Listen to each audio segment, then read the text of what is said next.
now looking at what is known as instantaneous axis of rotation. Well, this is not a very useful thing for solving a lot of problems, but nevertheless this concept is something that people are really confused about, and it might directly be asked in the examination. So let's look at what instantaneous axis of rotation is from things that we already know.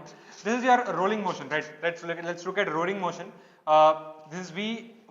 This is V, this is omega, rotating with omega, right, going forward with V, this particular sphere or whatever it is, sphere, cylinder or a circle, right, and having a radius r, right. If I need its kinetic energy, how will I get it? Kinetic energy of translation, which is half m, let's say the mass is m, v square, half m v square plus half I omega square. Right, half I omega square. If I replace V should be equal to R omega, because this is the case of pure rolling, right. So you can replace V with R omega, so you'll have half M R omega square, which is R square omega square plus half I omega square, right. If I take omega square common here, I'll have half mr square plus I times omega square.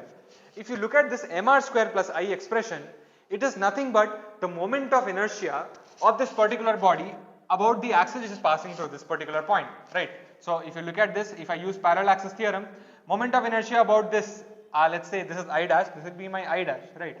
The moment of inertia of this particular body about this axis will be nothing but I about center of mass plus m into r square. I about center of mass is nothing but I and mr square, right. So what do we mean by instantaneous axis of rotation? That axis which passes through this particular point at rest, through which your body is showing an instantaneous sort of a rotation. So it's like, if I look at the body right now, this entire thing is going like this with omega, right, about this particular axis, right, but that's happening only at a particular instant. That axis is known as your instantaneous axis of rotation. Remember, the omega here and the omega here should not differ, they need to be the same, and then I can call this particular axis as the instantaneous axis of rotation. Well, there are various methods to find instantaneous axis of rotation. We are not going to look at that right now, but I just wanted to have a feel of, I wanted you to have a feel of what instantaneous axis of rotation looks like and what is the concept behind it.